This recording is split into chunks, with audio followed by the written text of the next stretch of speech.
Hello, my dear friends, and welcome to your English online class. Today is Monday, June the 8th, and my name is teacher CosmeRobalino. Today, we are going to practice listening skills, so I hope you have fun today with the video. So, as you can see in your screen, we are on page number 63.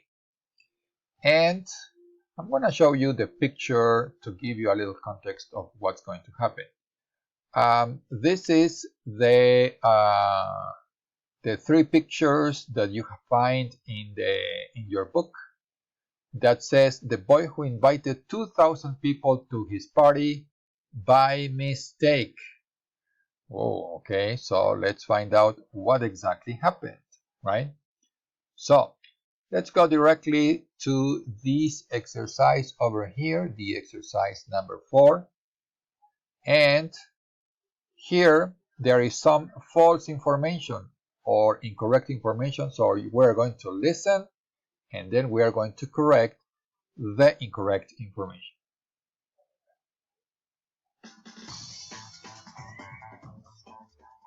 Welcome back to the morning show with me, Nikki Garton. And me, Sally Mortimer.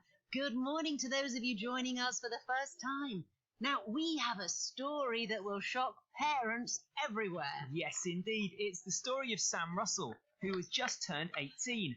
Sam and his family live in a big Georgian house in Devon in the southwest of England. Nice. Well, last week he decided to have a fancy dress party to celebrate his 18th birthday. Now, Sam is a pupil at Wellington Academy, a very exclusive private school, which is about 10 miles from where he lives. Obviously, he wanted to invite his best friends from school to his party, so he put a note on the classroom wall to advertise it.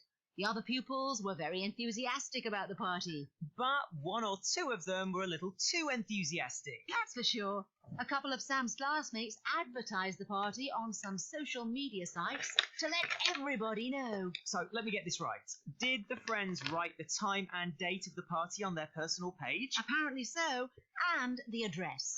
Well, that isn't the end of the world. I mean, if the page is secure. Oh, come on, think about it. The two friends have maybe 1,000 friends between them, and their friends all have 500 friends. Imagine what would happen if they all forwarded the message. I see what you mean. But that isn't all. One of his friends, a boy called Andy Hunter, actually phoned a local radio DJ, Jim Fitzpatrick, so that he could advertise it too. Oh boy, that is absolutely unbelievable. I agree. That was not a very bright thing to do. So how many people turned up? Well, when the police arrived, they reckon there must have been 2,000 uninvited people at the party.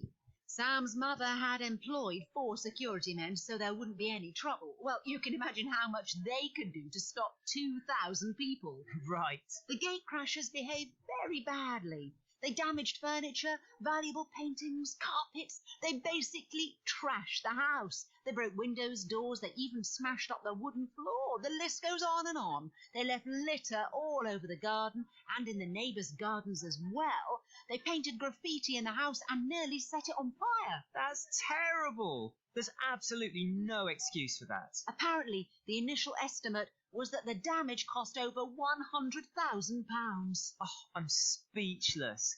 Can you imagine having to explain that to your parents? Yes, well, Sam's parents were furious, and they expect Sam to contribute some money towards the repairs to the house. But they've also decided to sue the radio station for advertising the party. Uh-huh.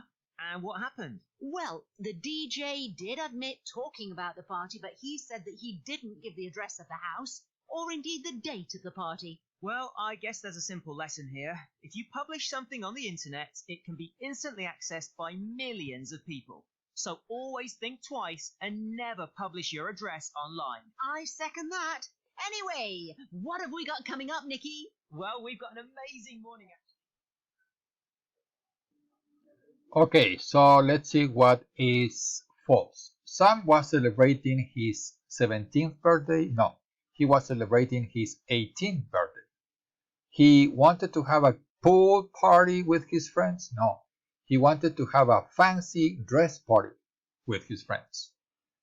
Sam published his address on the internet? No, Sam's friends published his address on the internet.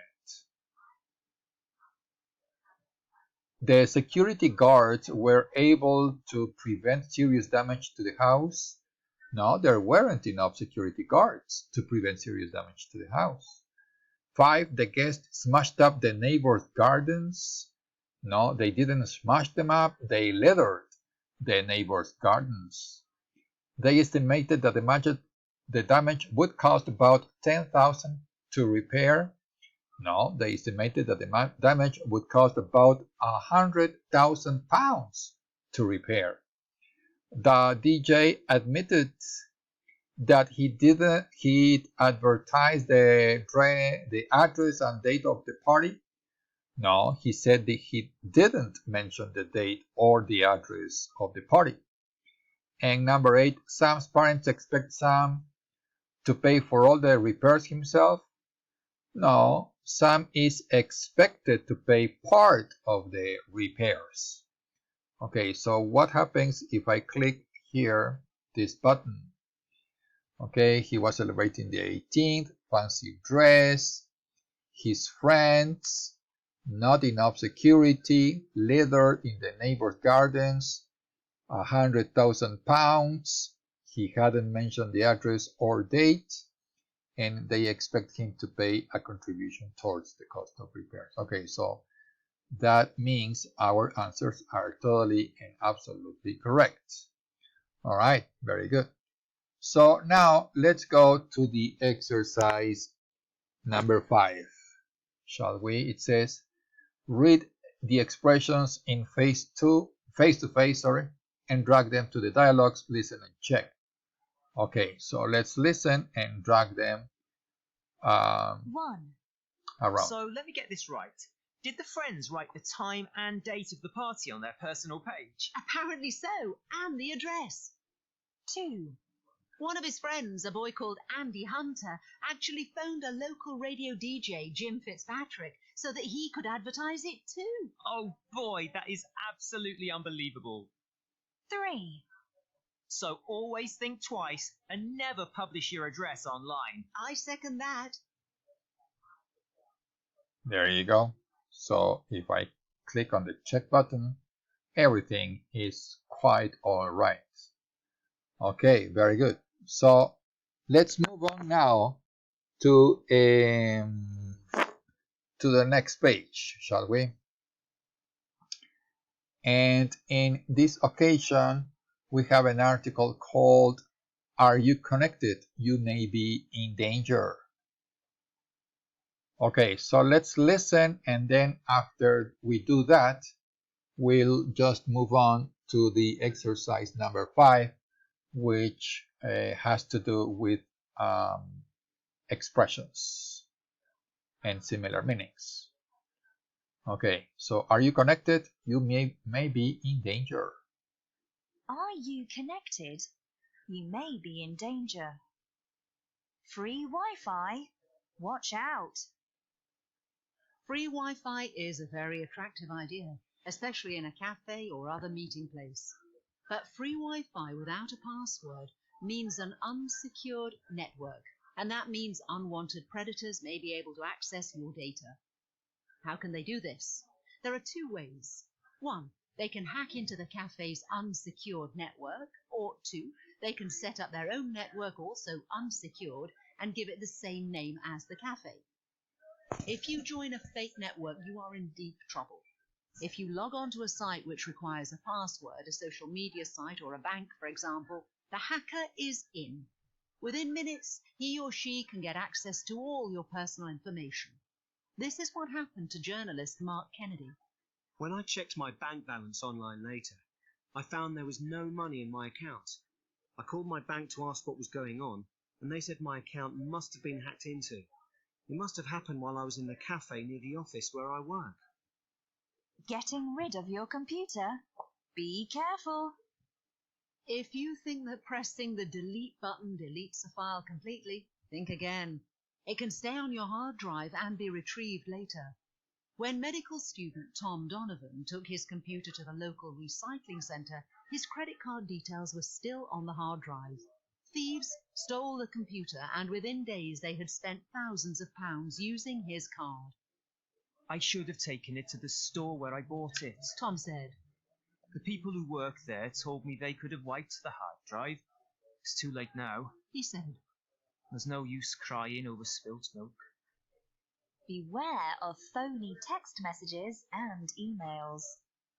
When Martha West received a text saying, "Congratulations, your lottery ticket is a winner," she was a bit surprised. She couldn't remember buying a lottery ticket. Then she thought that someone in her family must have bought a ticket without telling her, so she called the free phone number to claim her prize. A man told me I had won several €100,000, She said. So, as you can imagine, I was already dreaming of a life of luxury, and I wasn't thinking straight. He told me he needed my bank account details, so he could put the money directly into my account. Martha's embarrassed by the memory. I even gave him my online banking password. Oh, I know, I shouldn't have done that. She said sadly. But there's one born every minute. Incredible as it may seem, thousands of people are still taken in by scams like this. Another scam involves telling people they have won an expensive gift from a fancy department store. The scammers provide a phone number to call in order to claim the prize. When anyone calls, they're asked for their credit card number to pay for shipping and handling. As Martha West said, there's one born every minute. Don't be the one who gets taken in. Oof, these stories, scammers. All right, so after listening, we can go here to the exercise number 5 and select the best option. Okay, so let's try this together. Well, the instruction says choose the sentence which means more or less the same as the original. Number 1, they can set up their own network. Okay, so they can start a bogus Wi-Fi network which may cause problems. 2, a site which requires a password. It's a site which you need a code to enter. If you think pressing the delete button deletes a file completely, think again. Okay, so pressing the delete button doesn't delete files. 4, I wasn't thinking straight. I was confused. 5, people are still taken in by scams like this. People are fooled by scams like this. Okay, so let's press the check button to see what happens. What do you think? There you go. Absolutely and completely correct. Okay, my friends, I guess that was a very interesting story. And as you remember, we've been talking about scary stories, or as you have already said, the dark side of the internet, right? Yeah, it does have a dark side. A dark side indeed, and should I say a scary side, right? Okay, guys. So in any case, that's a conversation, that's an interesting conversation that we should have in class next time we get together for a Zoom meeting. Okay, so again, my recommendation is to please prepare your questions, prepare your doubts about any of the 2 exercises we did today, the listening and the reading, or the vocabulary, the expressions. Also, you are always encouraged to ask any kind of questions in regard to assignments, the Google Classroom, and so on and so forth. Do not hesitate to raise your hand and speak up, okay? Make your voice heard every time that we meet, because that's the only way to learn, by participating. Okay, so take care of yourselves now, and we'll see you around. Bye-bye now.